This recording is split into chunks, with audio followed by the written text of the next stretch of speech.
Welcome everyone. चलिए दोस्तों, बढ़ाते हैं अपने डिस्कशन को आगे। लेसी के अकाउंटिंग के बारे में डिस्कस करेंगे अब हम लोग, यानी जितने भी हमारे नॉन न्यूमेरिकल कॉन्सेप्ट्स थे जो भी इस स्टेज तक रिक्वायर्ड है हमको पढ़ने, वो हमने एक बार पढ़ लिए हैं। और अब हम बात करेंगे अकाउंटिंग के बारे में।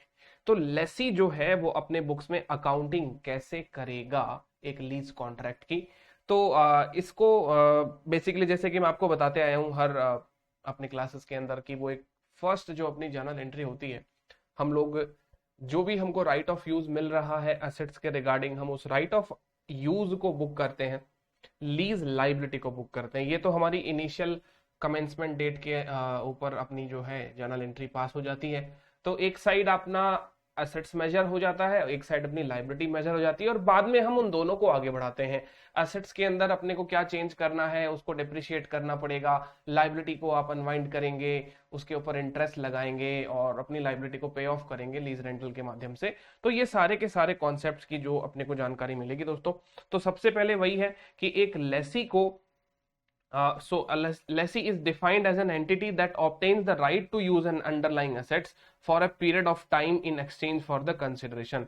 तो मतलब एक स्पेसिफाइड पीरियड ऑफ टाइम के लिए हम किसी अंडरलाइंग एसेट्स को लीज पर लेते हैं और उसके बदले हम कंसिडरेशन पे करते हैं।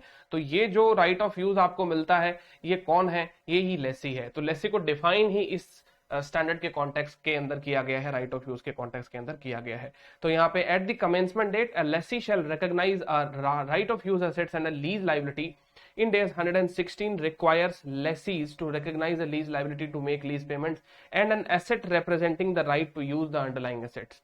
So during the lease term for all leases except short term leases, और जो लीज जो लो वैल्यू एसेट्स वाली थी इसके ऊपर तो अपन एग्जाम्पशन ले लेते हैं, तो अकाउंटिंग ये लीज वाली नहीं लगाते। If they choose to apply such exemption, तो बाकी के सारे लीज कॉन्ट्रैक्ट पर आपको ऐसी अकाउंटिंग जो है वो करनी है। अब रही बात ये कि लीज लाइबिलिटी का मेजरमेंट आप कैसे करेंगे, तो ये भी हमने ऑलमोस्ट इसकी चर्चा जो है वो कर ही ली है, फॉर्मली पढ़ लेते हैं। At the commencement date a lessee initially measures the lease liability at the present value of the remaining lease payments to be made over the lease term discounted using the rate implicit in the lease.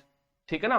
तो lease payments को आपको discount करना है। अब lease payment क्या होता है ये टेक्निकली हमको पता होना चाहिए। अब देखिए दोस्तों, जो जो चीजें जो पिछले हमारे सेशन से कनेक्टेड रहेगी, जैसे कि सब्सटैंशियल सब्स्टिट्यूशन राइट के बारे में कोई पॉइंट आ गया, लीज पेमेंट में बहुत सारी चीजें आपको दे दी, आपको पता लगाना है कौन कौन सी चीज शामिल होगी, कौन सी चीज शामिल नहीं होगी, आइडेंटिफाइड असेट्स है कि नहीं है। ठीक है? तो कहने का मतलब अब जितने भी क्यूमुलेटिव कॉन्सेप्ट्स हो चुके हैं, कोई भी कॉन्सेप्ट रैंडमली इंस्टीट्यूट हमसे टेस्ट करवा सकता है एग्जाम के अंदर।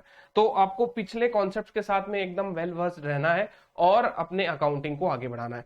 तो देखिए, बेसिकली लीज लाइबिलिटी का जो इनिशियल मेजरमेंट होता है वो लीज पेमेंट की प्रेजेंट वैल्यू होती है।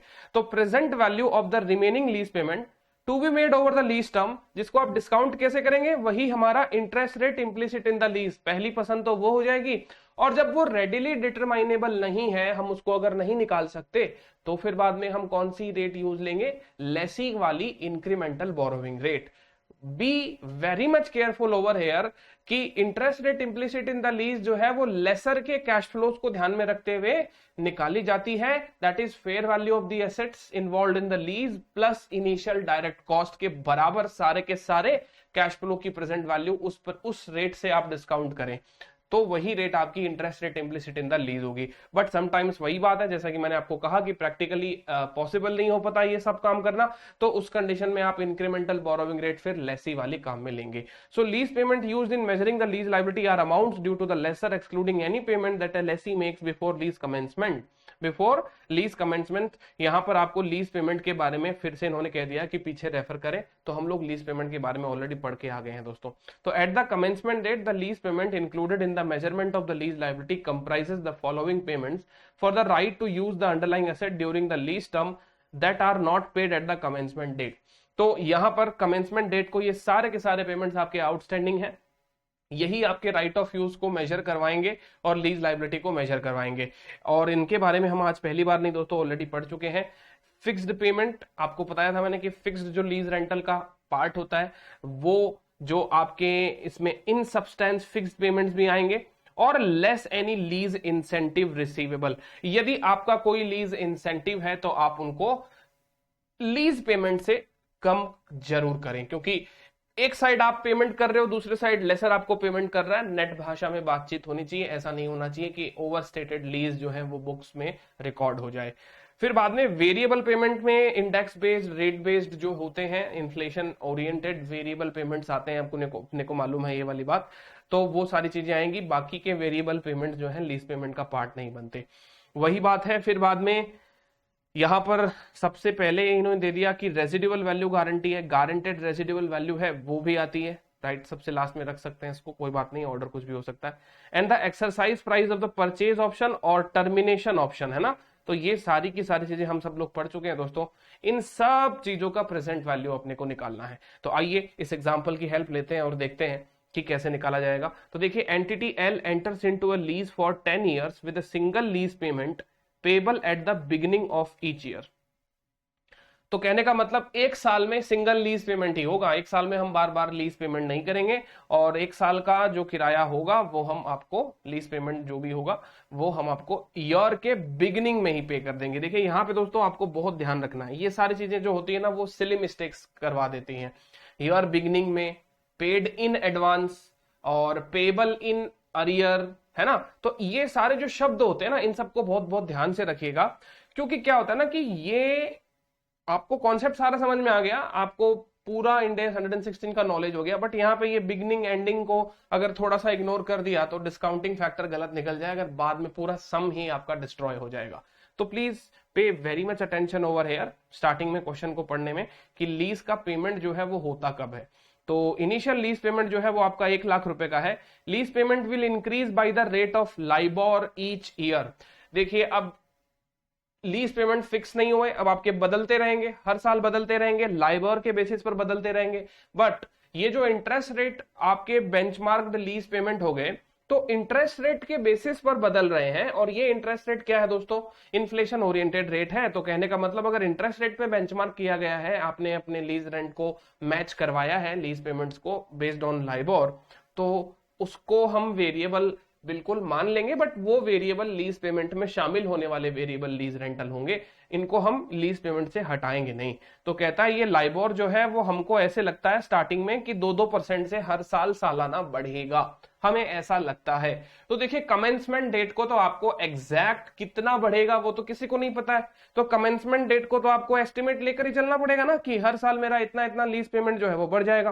फिर कहता है assume that the interest rate implicit in the lease is 5%, how lease liability is initially measured. अब देखिए, इंटरेस्ट रेट इम्प्लिसिट इन्होंने एक बार आपको दे दिया है। देखो मैं आपको बता देता हूं दोस्तों, इंटरेस्ट रेट इम्प्लिसिट ये लोग जानबूझकर आपको देंगे ही देंगे, क्योंकि ऐसा है ना कि ये वही है अपना आईआरआर का कॉन्सेप्ट है, इफेक्टिव इंटरेस्ट रेट, इसमें बड़ा टाइम चला जाता है, और आजकल इंस्टीट्यूट का यही रुझान देखने को मिलता है कि इंस्टीट्यूट इन सब चीजों में टाइम वेस्ट नहीं करवा रहा, रादर देन वो कुछ प्रोडक्टिव चीजें पूछने की कोशिश कर रहा है, क्योंकि interest rate implicit in the lease निकालना कोई बड़ी बात नहीं है। आप एक बार आईआरआर निकालना सीख गए तो आप उसको एक बार भी निकाल सकते हो और 10 बार भी निकाल सकते हो, उससे कुछ फर्क नहीं पड़ेगा। तो रादर वो लोग क्वेश्चन के अंदर बता ही देते हैं कि interest rate implicit in the lease ये है, ताकि आपको उसके अंदर कुछ करना ना पड़े। बट फिर भी वही बात है, प्रोविजन बना के चलें, क्या पता हमारे साथ ही कुछ गलत हो जाए, हमको ही करवाना पड़ा, ये कैलकुलेट करना पड़ जाए, तो अपने को वही वाला 2 डिस्काउंट रेट कर इसको अपने को वैसे देखना होता है कि आपका interest rate implicit in the lease जो है अप्रोक्सीमेटली कितना बनेगा। So how the lease liability is initially measured, इसका आंसर हमको देना है। तो देखिए दोस्तों, सीधी बात है, 10 साल का लीज टर्म हो गया हमारे पास में, यहाँ पे 10 साल का लीज टर्म हो चुका है, तो आप यहाँ पे लिख लीजिए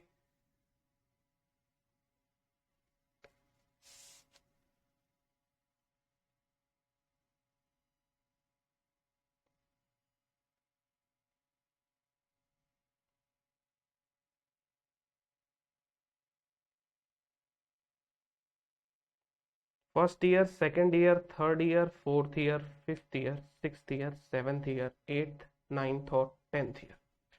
अब देखिए हो क्या रहा है, एक तो हम फर्स्ट ईयर मतलब जैसे ही कमेंसमेंट होगा, कमेंसमेंट के दिन ही, पहले दिन ही लीज रेंटल का पेमेंट कर देंगे। तो यहां पे मैं लिख देता हूं लीज पेमेंट, है ना,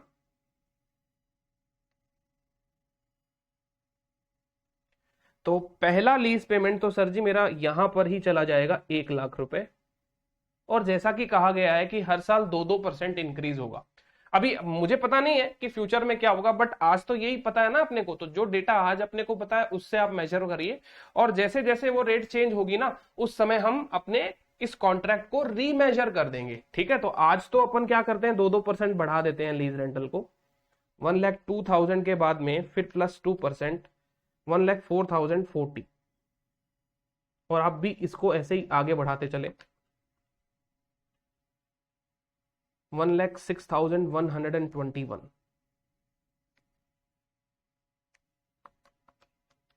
1,08,243,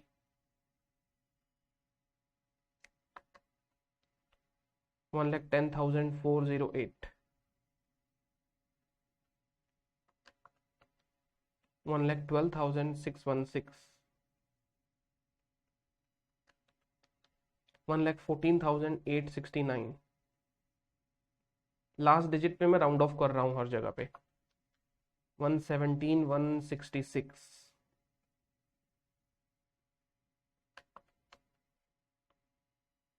और 119,509।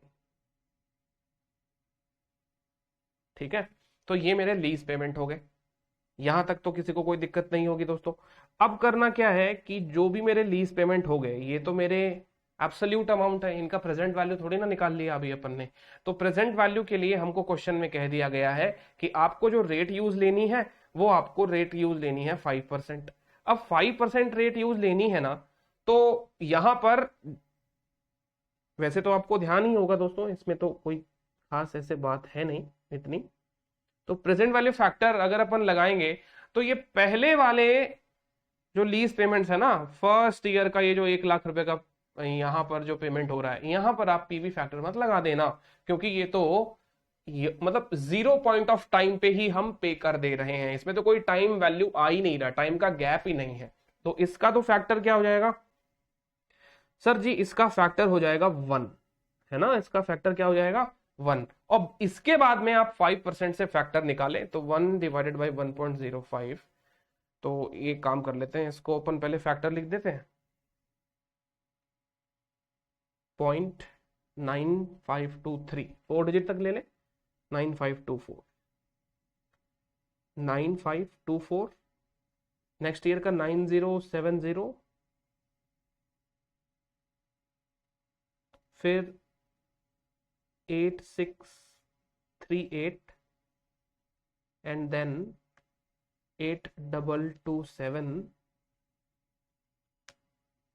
फिर उसके बाद में 7835, 7462, 7107, 6768 एंड 6446। तो ये हो गए हमारे पीवी फैक्टर्स। तो भाई ये आने वाले 10 साल में हमको ये सारा का सारा पेमेंट करना है, तो इनकी प्रेजेंट वैल्यू में बात करनी पड़ेगी अपने को। तो present value of lease payment यहां पे मैं लिख देता हूं, present value of lease payments. ठीक है ना, क्योंकि ये हमारे काम की होगी। तो फर्स्ट वाली तो हो जाएगी सर 1 लाख रुपए, है ना, और आगे जितने भी आ रहे हैं उनका सबका करते जाइए प्रेजेंट वैल्यू।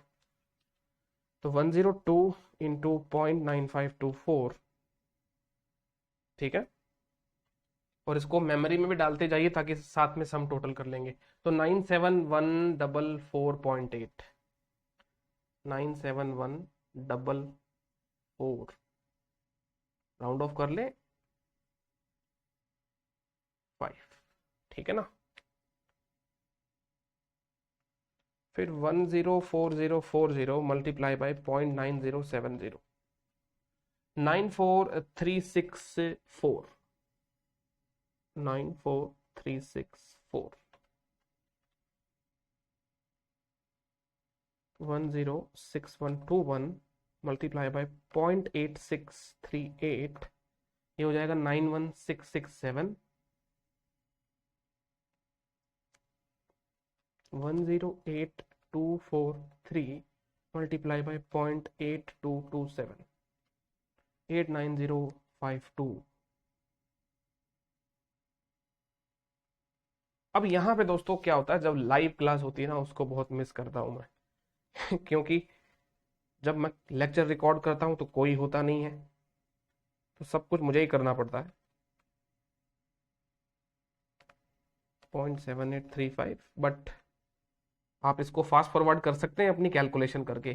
कैलकुलेशन में कोई वैल्यू एडिशन तो हो नहीं रहा, ठीक है। तो कैलकुलेशन आप सब लोग भी अपनी अपनी कर लीजिए फटाफट से, और बस लास्ट के टोटल पे डिस्कशन पे हम लोग बातें कर लेंगे।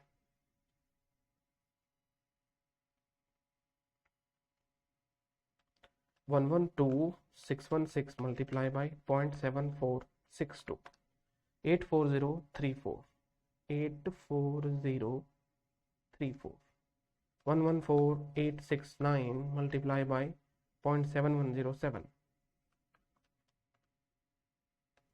81637,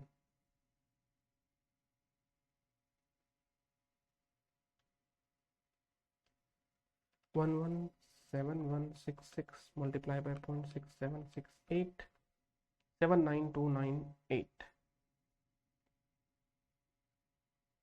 और 119,509 multiplied by 0.6446, 77036। ठीक है ना।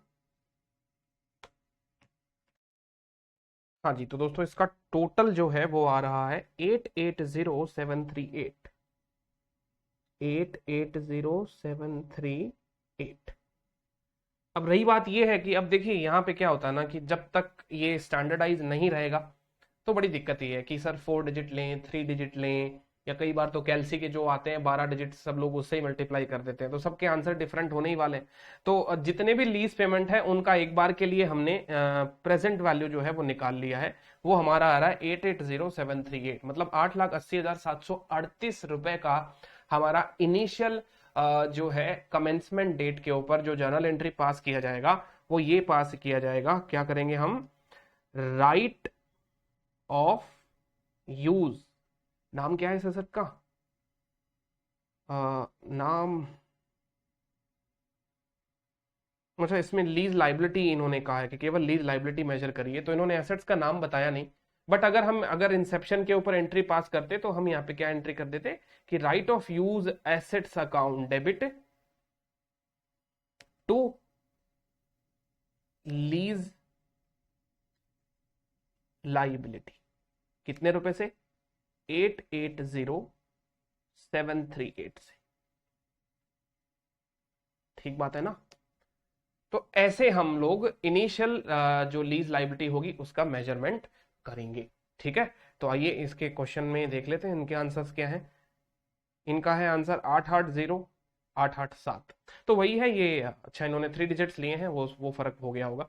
तो वही मैं बता देता हूँ, एग्जाम के अंदर आप इसके लिए चिंता ना करें दोस्तों, आजकल बहुत केयरफुली पेपर बनाते हैं वो लोग, और फैक्टर्स या तो दे ही देते हैं, अगर फैक्टर वो लोग नहीं देते ना तो वो कहते हैं कि 4 डिजिट तक के फैक्टर लीजिए, 3 डिजिट के फैक्टर लीजिए, और उसको पढ़ना बहुत जरूरी होता है, क्योंकि वो अगर एग्जाम के पेपर में वो लाइन आ गई कि consider discounting factor up to 3 digits only, और फिर बाद में कुछ लोग है ना ज्यादा दिमाग लगाते थे सर, और फिर बोलते भी हैं सर मैंने ना 4 डिजिट लेके आ गया, मैं 6 डिजिट लेके आ गया, मेरा गलत तो नहीं हो जाएगा।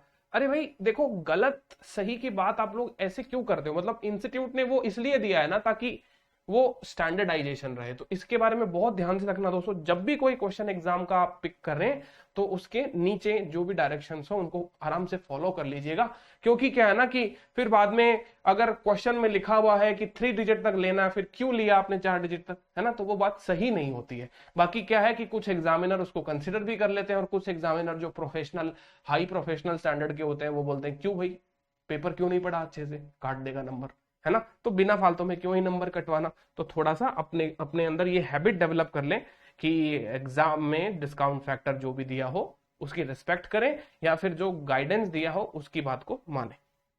चलिए, तो इनिशियल लाइबिलिटी का मेजरमेंट हो गया। राइट ऑफ यूज मेजरमेंट का इन्होंने अलग से टॉपिक दिया है यहाँ पे। तो राइट ऑफ यूज भी इनिशियल मेजरमेंट तो ऐसे ही होगा। ये जो लीज लाइबिलिटी आपने यहाँ पे बनाई है, इस लीज लाइबिलिटी का करस्पॉन्डिंग डेबिट इफेक्ट जो जाएगा वो राइट ऑफ यूज एसेट्स में जाएगा। ठीक है, तो अब ये हो गया। इसके बाद में यहाँ पे कुछ बातें पढ़ लेते हैं, फिर बाद में और क्वेश्चंस करेंगे। अब क्वेश्चन ही क्वेश्चंस करने हैं दोस्तों। तो देखिए, a lessee initially measure the right of use assets at cost which consist of all of the following. तो राइट ऑफ यूज एसेट्स में क्या क्या आएगा? Initial measurement of lease liability, ये तो आ गया, ये तो एज इट इज आ जाएगा। लेकिन उसके बाद में भी दोस्तों जो आपको बातें ध्यान रखनी है वो ये कि payment made to lessor before commencement date less lease incentive received from the lessor. आपने लेसर को कोई पेमेंट किया लीज कमेंस होने के पहले और लेसर से आपको कोई इंसेंटिव मिल गया, तो ये अमाउंट का आपको ध्यान रखना है। इस अमाउंट का आपको क्या करना है दोस्तों? ध्यान रखना है, क्योंकि आप जो पे कर रहे हो वो क्या है? हो सकता है कि वो कोई सिग्निफिकेंट मॉडिफिकेशन के लिए या सिग्निफिकेंट इंप्रूवमेंट के लिए आपने कोई खर्चा किया और बदले में लेसर ने आपको इंसेंटिव दे दिया। तो नेट नेट देखा जाए तो आपका इतना एक्स्ट्रा खर्चा और हो गया ना, इतना एक्स्ट्रा खर्चा और हो गया। और ये जो खर्चा आपका हुआ है ये आपका वन टाइम हुआ है ना, ये ऐसे कोई बार बार तो हो नहीं रहा। तो इंसेप्शन डेट पर क्या ये लीज पेमेंट का पार्ट है? हाँ, बिल्कुल लीज पेमेंट का पार्ट है, क्योंकि लीज पेमेंट जो है वो लेसर को किया जाता है और ये भी हम लेसर को ही कर रहे हैं। हाँ, इसके प्रेजेंट वैल्यू की बात नहीं होगी, because the main thing is that ये अमाउंट जो है, ये अमाउंट आपका इनफैक्ट कमेंसमेंट के पहले ही दे दिया जा रहा है या कमेंसमेंट के दिन दे दिया जा रहा है, तो इसमें पीवी फैक्टर की बात नहीं होगी। चाहे तो हम इस अमाउंट को इस टेबल में यहां पे भी इंक्लूड कर सकते हैं। कहां पे? ये देखिए पहला साल है ना, ये देखिए फर्स्ट ईयर। इस फर्स्ट ईयर में मैं 1 लाख रुपए में कोई जो कैपेक्स मैं कर रहा हूं वो जोड़ दूंगा और यहीं से मैं लीज इंसेंटिव जो है वो घटा भी दूंगा। समझ गए मेरी बात? ऐसा होता है। अब मेरी बात को देखिए, ध्यान से सुनिए। अगर आप यहां पे ये नहीं कर रहे हो तो आप इसको अलग से, इस स्टेप को अलग से भी परफॉर्म कर सकते हो। क्या कर सकते हो? यहां पे आप इसको अलग से भी परफॉर्म कर सकते हो, क्योंकि ये प्रेजेंट वैल्यू इस पे आपको नहीं लगाना होता है। द रीजन इज दैट कि प्रेजेंट वैल्यू नहीं लगाना होता है। और वही बात है, ये आपका खर्चा होना भी कब चाहिए? Before commencement date less lease incentive received from the lessor, तब प्रेजेंट वैल्यू नहीं लगेगा। तो मान लीजिए ऐसा ही कोई खर्चा अगर फ्यूचर में हुआ तो जब फ्यूचर में होगा तो हम उस दिन उसको एडजस्ट करेंगे। बात वही है, टाइम के हिसाब से एडजस्ट किया जाएगा। फिर initial direct cost incurred by the lessee. Lessee जो भी आईडीसी इनकर करेगा, जो हमने प्रीवियस सेशन में पढ़ा भी था कि what are initial direct cost दोस्तों। तो इनिशियल डायरेक्ट कॉस्ट हमारे जो भी होंगे वो कैपिटलाइज हो जाएंगे एक प्रकार से। ये क्या हो जाते हैं आपके? कैपिटलाइज्ड हो जाते हैं। और दूसरा, estimated cost for restoration dismantling of underlying assets. Sir अब अपने को तो इंड AS 16 की याद आ गई दोस्तों। यस, इंड AS 16 में जो एसेट्स के कैपिटलाइजेशन की बातें हो रही थी वही बातें हैं। ठीक है, डायरेक्टली एट्रीब्यूटेबल कॉस्ट जो भी होगी वो सारी की सारी हम क्या करते हैं? कैपिटलाइज करते हैं। किस में कैपिटलाइज करते हैं? राइट ऑफ यूज एसेट्स के अंदर। और इसके अंदर फिर से हमारा आ गया डिसमेंटलिंग का प्रोविजन। डिसमेंटलिंग का प्रोविजन का मतलब ये हो गया कि राइट ऑफ यूज एसेट जो आपने लीज पर लिया है उसको जब आप छोड़कर जाएंगे, जब आपकी लीज टर्मिनेट होगी, तो आपका ऑब्लिगेशन है कि आप साइट को रिस्टोर करके जाएं, डिसमेंटल करके जाएं, है ना। तो DROL के ऑब्लिगेशंस आपको यहां पे देखने को मिल सकते हैं, डीकमीशनिंग, रिस्टोरेशन और अदर ऑब्लिगेशन। ठीक है ना। तो ये डीकमीशनिंग, रिस्टोरेशन और अदर ऑब्लिगेशन की जो लाइबिलिटी है वो आपको यहां पर आपके राइट ऑफ यूज एसेट्स में कैपिटलाइज करनी पड़ सकती है अगर वो क्वेश्चन में दी गई हो तो। ठीक है, इतनी बातें समझ में आ गई। तो यहां पर तो हमारे पास में लीज इंसेंटिव के बारे में कुछ था नहीं। आइए अब हम एक और क्वेश्चन करते हैं जहां पे लीज इंसेंटिव के बारे में आपको बातें जो है वो देखने को मिलेगी। यहां पे क्या कह रहा है देखिए, on initial measurement lessee is required to recognize dismantling, removal or restoration cost as part of the ROU. Assets cost may be incurred at lease commencement or during a particular period as a consequence of having used an underlying assets. Costs that are incurred during a particular period as a consequence of having used the ROU asset to produce inventory are accounted for under Ind AS 2 inventories, and the liability associated with dismantling, removal and restoration cost is recognized and measured in accordance with Ind AS 37. तो देखिए दोस्तों, ये वाली बात है, हम बिल्कुल भी नई नहीं पढ़ रहे हैं। ऐसी सेम बात हमने पीपीई में भी पढ़ी थी। अगर प्रॉपर्टी प्लांट इक्विपमेंट है तो डिसमेंटलिंग कॉस्ट पीपीई में कैपिटलाइज होगी, लेकिन यदि राइट ऑफ यूज एसेट से यदि आप कोई इन्वेंट्री वगैरह बना रहे हो तो इन्वेंट्री से रिलेटेड यदि आपका कोई डीकमीशनिंग का ऑब्लिगेशन जनरेट हो रहा है तो वो इन्वेंट्री की कॉस्ट में आप उसको इनकॉर्पोरेट करते हो ताकि इन्वेंट्री की सीओजीएस जो है मतलब कॉस्ट ऑफ सेल्स जो है वो बढ़े, है ना। तो ध्यान से आपको देखना पड़ेगा कि डिसमेंटलिंग का ऑब्लिगेशन है जो किसके लिए है, किस असेट्स के रिगार्डिंग है, with respect to main assets, right of use assets है या फिर इन्वेंट्री है। राइट ऑफ यूज असेट्स है तो आप आरओयू को बढ़ा दीजिए, इन्वेंट्री है तो आप इन्वेंट्री की कॉस्ट को बढ़ा दीजिए। सेम चीज है जो अपन ने इंड AS 16 में इसके बारे में चर्चा करी थी और इंड AS 2 में भी इसका क्रॉस रेफरेंस है। आइए इस इलस्ट्रेशन 28 में आते हैं और यहाँ पे ये कहता है कि एंटिटी वाई और जो एंटिटी जेड है उनका 12 साल का लीज है of A rally car with the following term on 1st Jan 20x1. The lease commencement date is 1st Feb 20x1. तो लीज का कमेंसमेंट डेट तो आपका क्या है 1st Feb 20x1 है, ठीक है। तो जनवरी महीने में क्या हो रहा है फिर जनवरी में, तो सर जनवरी में इंसेप्शन हो रहा है लीज का, जनवरी महीने में इंसेप्शन हो रहा है और कमेंसमेंट कब हो रहा है फरवरी महीने में। तो क्या इंसेप्शन और कमेंसमेंट की डेट जो है वो अलग अलग हो सकती है? हाँ सर बिल्कुल हो सकती है, ये हमने पहले भी चर्चा करी थी। और जब ये अलग अलग होती है तो आपको पता है कि किस चीज को कब वैल्यू करना है, मेजर करना है। तो कमेंसमेंट डेट को ही हम क्या करेंगे, सारी चीजों का वैल्यूएशन करेंगे। इंसेप्शन के दिन लीज की प्राइमरी टर्म्स एंड कंडीशंस के बारे में बात होगी, कमेंसमेंट के दिन असेट्स लायबिलिटीज की वैल्यूएशन जो है वो निर्धारित करी जाएगी। Entity Y must pay entity Z the first monthly rental payment of ₹10,000 upon execution of the lease. देखिए दोस्तों, यहां पर एंटिटी वाई ने कुछ पैसा देना है एंटिटी जेड को, ठीक है, क्या बोलकर, फर्स्ट मंथली रेंटल का पेमेंट, मतलब मंथली रेंटल है इसमें, और कितना है 10,000 रुपए upon execution of the lease. जैसे ही एग्जीक्यूशन हो जाता है लीज का, आपको हाथों हाथ 10,000 रुपए तो दे देने हैं। फिर कहता है entity Z will pay entity Y ₹50,000 cash incentive to enter into the lease payable upon lease execution. तो इनाम के रूप में जो लेसर है वो आपको 50,000 रुपए का कैश इंसेंटिव देता है। तो आपको यहाँ पे थोड़ा ऑड लग रहा होगा सर लेसर क्यों देगा। अरे दोस्तों, ये सेल्स प्रमोशन की बातें होती है ना। जैसे क्या होता है कि आप हमारे साथ में लीज कॉन्ट्रैक्ट करिए और आप जैसे ही लीज कॉन्ट्रैक्ट में एंटर होंगे, we will reward you as a cash incentive, cash bonus, है ना, किसी भी नाम से प्रचार प्रसार करके, है ना, वो प्रचार एडवर्टीजमेंट टेक्निक होती है, प्रमोशनल टेक्निक होती है। तो अब सीधी बात है, सबको अपना अपना बिजनेस करना है। अब 12 साल तक कोई व्यक्ति हमें लीज रेंटल चुकाएगा, साल का 1,20,000 रुपए का रेंटल अपने पास आ रहा है और 50,000 रुपए हमने उसको कैश दे दिए, तो कोई बड़ी बात नहीं है। But the main thing is that हमको पैसा मिल रहा है और हम भी पैसा दे रहे हैं, इन दोनों चीज को आपको नेट करना पड़ेगा, चाहे आप 1 रुपया भी क्यों ना दे रहे हो। समझ गए मेरी बात आप सब लोग?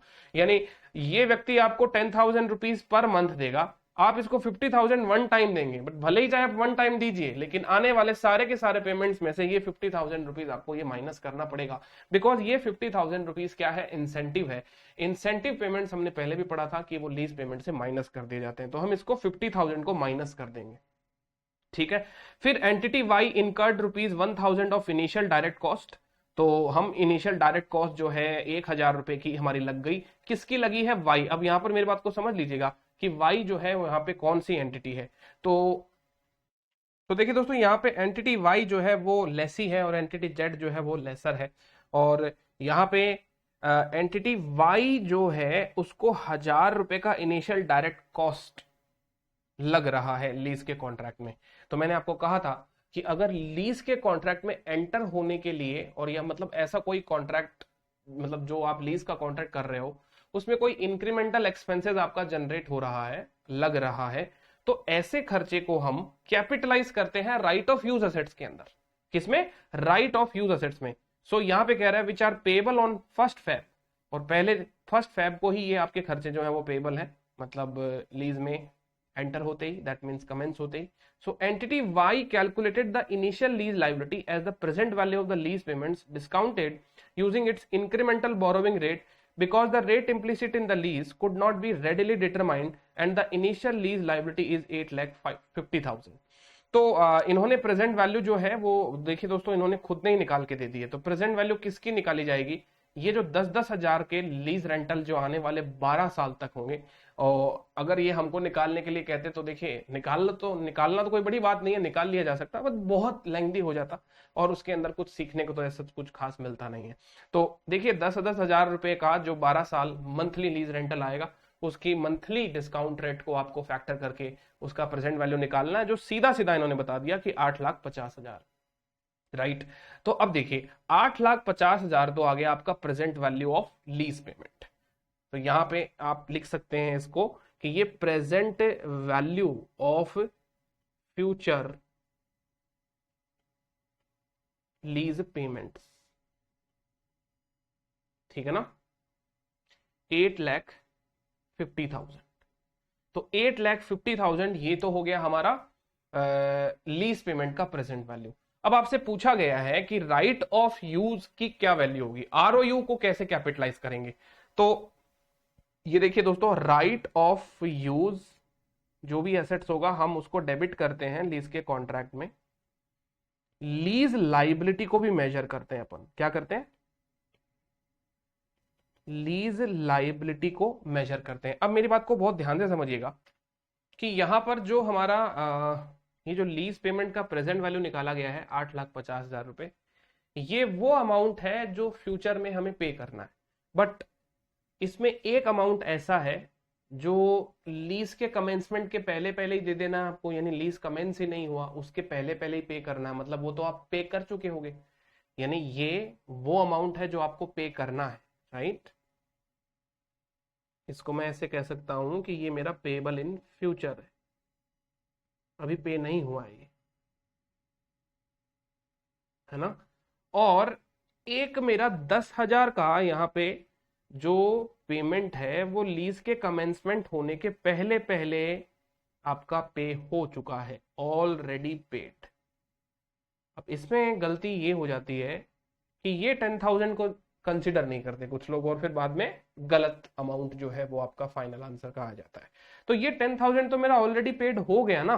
तो कहने का मतलब टोटलिटी की बात करें अपन इसमें, तो 8,60,000 का हिसाब अपने को बताना पड़ेगा, 8,60,000। तो present value of future lease payment, और यहां पे मैं लिख देता हूं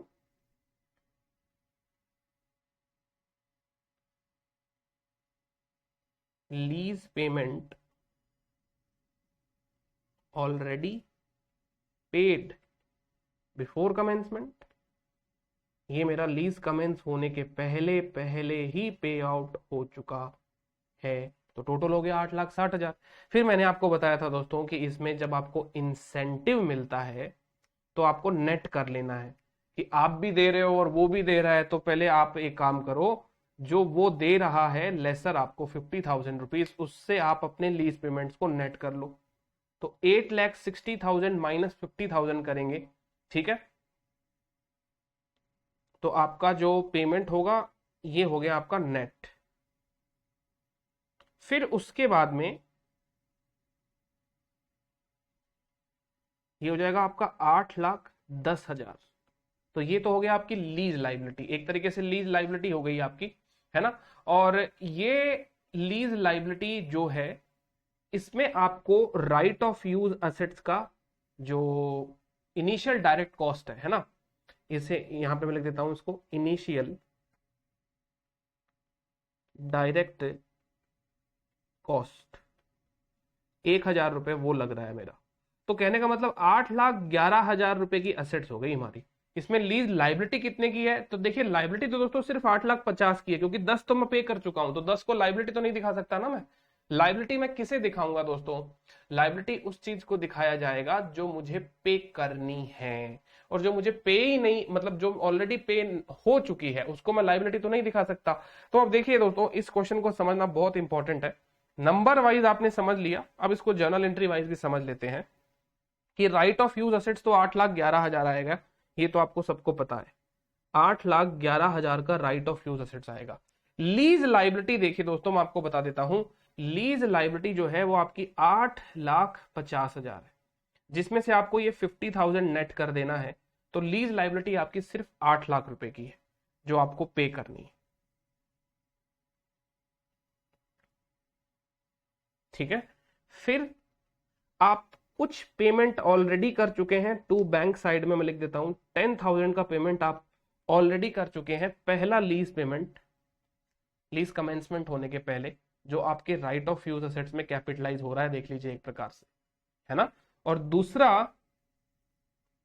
दूसरा टू बैंक में लिख रहा हूं किसके लिए, दूसरा वाला टू बैंक में लिख रहा हूं इनिशियल डायरेक्ट कॉस्ट 1,000 रुपए जो आपका लगा उसके लिए।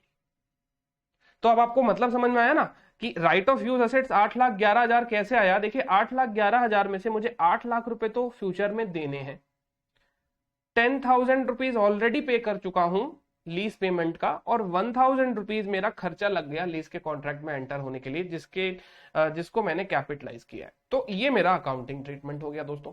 अब आप इसको कैसे समझना चाहें वैसे समझ लीजिए, स्टेटमेंट फॉर्मेट में समझ लीजिए, चाहे आप इसको जर्नल एंट्री फॉर्मेट में समझ लीजिए, बात एक ही है। मेन चीज ये है कि आपको बात जो है वो समझ में आनी चाहिए, है ना। बात जो है वो समझ में आ जानी चाहिए कि राइट ऑफ यूज असेट्स में हमने क्या क्या कैपिटलाइज किया है। आप इसको ऐसे भी कर सकते हैं, जैसे 8,50,000 से आप लीज लाइबिलिटी बुक कर सकते हैं, बाद में अपनी लीज लाइबिलिटी को आप अपने इंसेंटिव से क्या करेंगे, रिड्यूस कर देंगे। तो यहां पर जर्नल एंट्री आप कितनी पास कर रहे हैं, एक ही जर्नल एंट्री में काम कर दे रहे हैं या मल्टीपल जर्नल एंट्री पास कर रहे हैं, उससे कुछ फर्क नहीं पड़ेगा। IFRS को जर्नल एंट्री से कोई प्रॉब्लम नहीं है ना। Journal entry as far as the dates are concern, तो सेम डेट को अगर अपन कोई काम कर रहे हैं तो सेम डेट को हम compound journal entry definitely pass कर सकते हैं, उसमें कोई दिक्कत वाली बात नहीं होती है।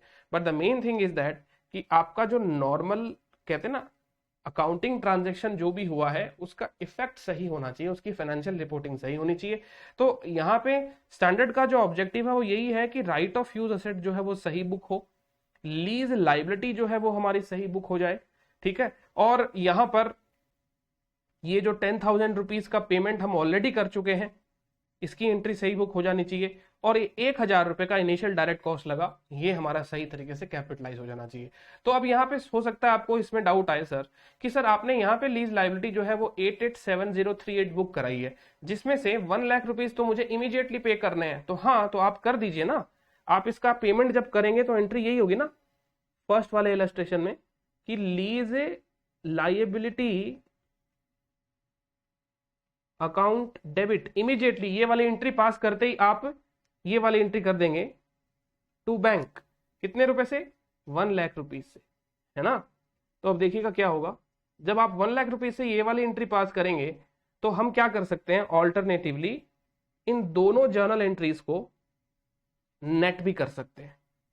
हम इन दोनों जर्नल एंट्रीज को नेट भी कर सकते हैं। कैसे नेट, ऐसे किया जाएगा कि ROU एसेट से अकाउंट डेबिट, उसमें तो 880738 ही जाएगा, 880738 ही जाएगा, टू लीज लाइबिलिटी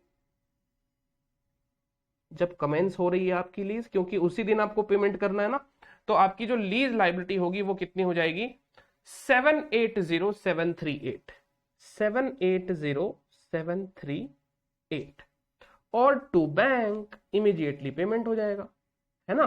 तो ये तो सिर्फ और सिर्फ अंडरस्टैंडिंग की बात है दोस्तों, आप इसको कैसे समझते हो, है ना।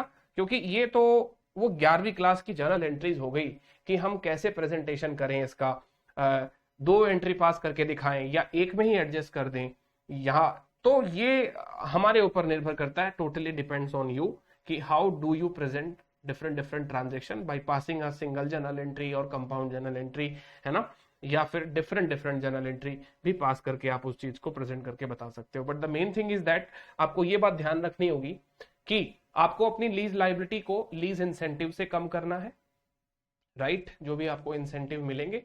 और दूसरी बात ये कि लीज इंसेंटिव से लीज लाइबिलिटी को कम करने के बाद में यदि आपका कोई खर्चा लग रहा है लीज के कॉन्ट्रैक्ट में एंटर होने पर, तो उस खर्चे को आपको कैपिटलाइज करना है इनिशियल डायरेक्ट कॉस्ट समझते हुए। ROU में वो चीज जो है वो कैपिटलाइज होती है। तो आई होप अब बात आपको समझ में आ गई होगी दोस्तों, बढ़िया से, है ना। तो यही है इसके अंदर इनिशियल मेजरमेंट जो है वो 8,11,000 से यहाँ पर ये कर रहे हैं, ठीक है। चलिए नेक्स्ट इलस्ट्रेशन में आ जाते हैं सर जी। Illustration number 29। हाँ जी, तो देखिए, company H leases an aircraft for a period of 5 years and the aircraft must undergo a planned check after every 1 lakh flight hours.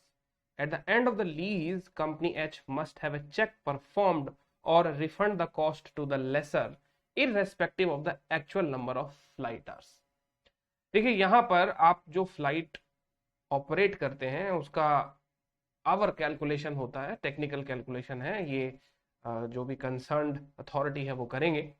तो 1 लाख फ्लाइट आवर्स के खत्म हो जाने के बाद में आपको एक मेजर प्लांट चेक जो है वो कराना पड़ता है, क्योंकि एयरपोर्ट अथॉरिटीज जो है, एयरक्राफ्ट अथॉरिटीज जो भी हैं, इनको चिंता रहेगी कि कुछ एयरक्राफ्ट में गड़बड़ नहीं हो जाए, क्योंकि बाकी के जो व्हीकल्स वगैरह हैं तो वो तो देखिए दोस्तों, आपको पता ही है कि चलो कोई खराबी हो गई तो साइड में खड़ा करके उसको सही कर लिया, बट एयरक्राफ्ट एक बार टेक ऑफ कर गया फिर बाद में कोई गुंजाइश नहीं हो सकती है ना। तो कहने का मतलब वो लोग पहले ही सारी चीजों का प्रोविजन बना के चलते हैं, सब चीजों को ध्यान से जांचते हैं, परखते हैं, मेंटेनेंस बराबर से रखते हैं। अब यहां पर एक तो ये बात हो गई कि 1 लाख फ्लाइट आवर्स के बाद में आपको एक डिटेल्ड प्लान चेक जो है वो कराना पड़ेगा, बट यहां पे जो आपका लीज टर्म है, ये लीज टर्म खत्म होने पर आपको ये प्लान चेक जो है वो कराना पड़ेगा ही पड़ेगा, या फिर या तो आप खुद करा लीजिए या इसकी कॉस्ट जो है वो रिफंड कर दीजिए, लेसर को लेसर करवा लेगा। तो एक प्रकार से बर्डन तो आपके ऊपर ही आ गया, ये तो आपको ही कराना पड़ेगा। So now, what are the lease payments for purpose of calculating ROU assets? तो लीज पेमेंट में आपके ये जो खर्चा है क्या शामिल किया जाएगा क्या? तो यहाँ पे वैसे लीज पेमेंट के बारे में और तो कुछ बता नहीं रखा है, तो आपके जो भी बेसिक लीज पेमेंट होंगे वो तो आएंगे ही आएंगे इसमें। साथ ही साथ में अगर आप देख रहे हैं कि एंड लीज टेन्योर जब आपका एंड होगा तो उस समय आपको एक प्रकार से कुछ रिस्टोरेशन टाइप का खर्चा हो गया ये, है ना, ये खर्चा आपको करना पड़ेगा।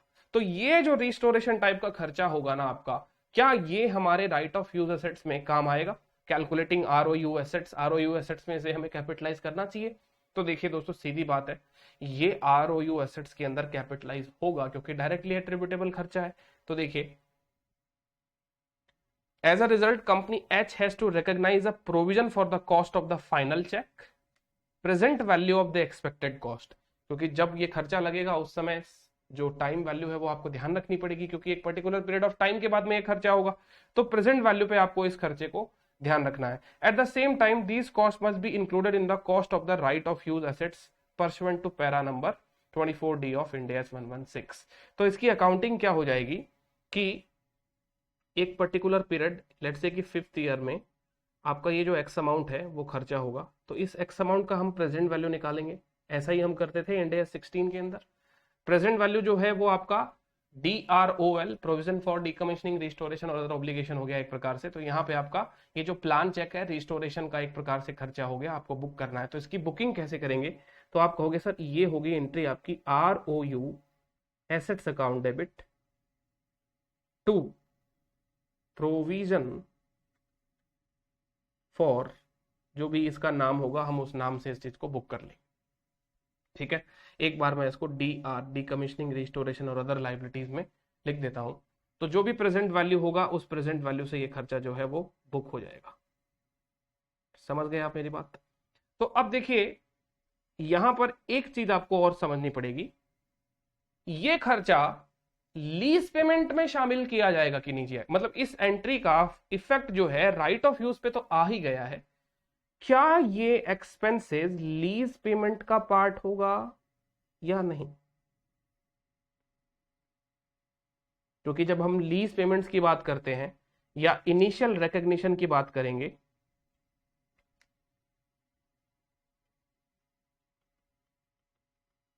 ठीक है, तो इनिशियल रिकॉग्निशन पर हम एंट्री क्या पास करते हैं? Right of use assets account debit, ठीक है, टू लीज लाइबिलिटी।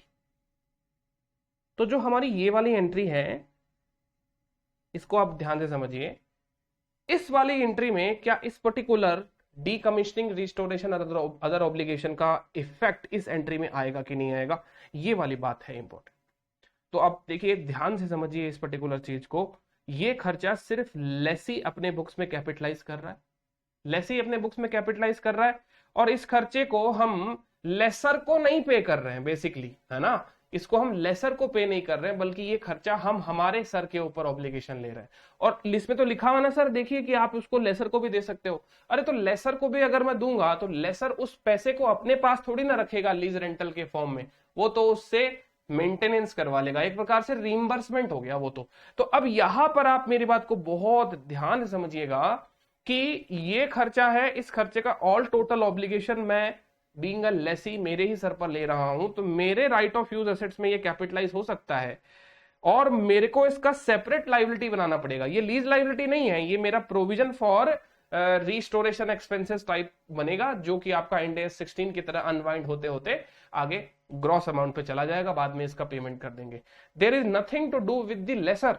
तो ये पहली वाली जो एंट्री आती है अपनी right of use assets account debit to lease liability, इसमें इसका कोई भी प्रभाव नहीं पड़ेगा। इस बात को बहुत ध्यान से समझिएगा आप लोग, ठीक है। एक बात समझ में आ गई। बोला सर ये शुरुआत की जो 3 लाइन है इसमें क्या कहना चाह रहे हैं ये लोग। तो देखिए दोस्तों, ये जो शुरुआत की 3 लाइन है, अगर आपने अपनी आईपीसीसी ध्यान से पढ़ी है तो उस समय हम लोग AS 29 पढ़ा करते थे।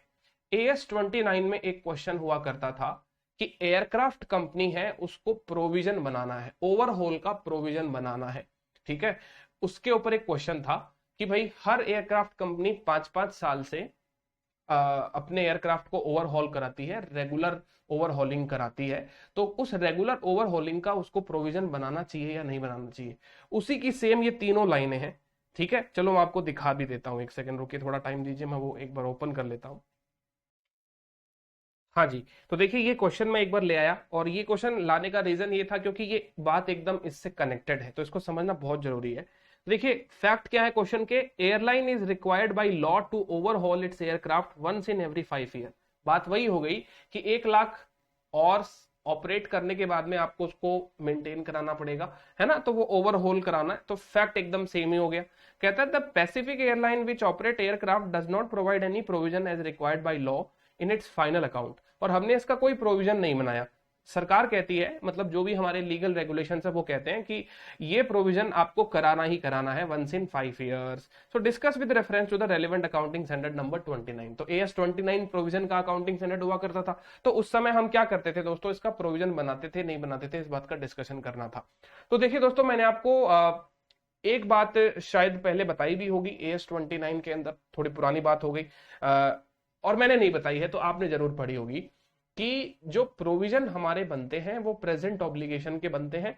प्रेजेंट ऑब्लिगेशन होना जरूरी है बैलेंस शीट के दिन पर, और दूसरी बात ये कि उस लाइबिलिटी को सेटल करने के लिए आपके जो इकोनॉमिक रिसोर्सेस है उनका आउटफ्लो जो होना है वो तय है, राइट।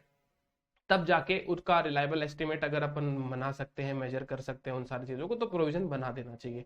तो यहां पर क्या हो गया, ये फ्यूचर में हम ये ओवरहॉलिंग कराएंगे, और आपको पता है Ind AS 16 property plant equipment में मेजर इंस्पेक्शन या मेजर ओवरहॉलिंग या मेजर रिप्लेसमेंट के जो खर्चे होते हैं, है ना, ये सारे के सारे खर्चे क्या होते हैं दोस्तों, नया कैपिटलाइज करो, पुराना वाला डी रिकॉग्नाइज करो, नया वाला कैपिटलाइज करो, पुराना वाला डी रिकॉग्नाइज करो। तो कहने का मतलब ये वो ट्रांजैक्शन है जो आपके एसेट्स पे कैपिटलाइज हो सकते हैं, क्योंकि मेजर ओवरहॉलिंग का एक्सपेंसेस है वो क्या हो सकता है, आपके एसेट्स में कैपिटलाइज हो सकता है। तो जब वो खर्चा होगा तब हम उसकी एंट्री पास करेंगे और तब हम उसको कैपिटलाइज करेंगे। आज मैं इस खर्चे का तो प्रोविजन नहीं बना सकता ना, समझ रहे हो मेरी बात, इस खर्चे का प्रोविजन मैं नहीं बना सकता। और रही बात ये कि प्रोविजन मैं बनाऊं क्यों, क्योंकि मेरा अभी आज के दिन तो कोई इसका प्रेजेंट ऑब्लिगेशन है नहीं। और रही बात ये कि अगर मैं इस एयरलाइन कंपनी के बिजनेस से ही बाहर निकल जाऊं तो भी मैं इस प्रोविजन को बनाने के लिए लायबल नहीं हूं।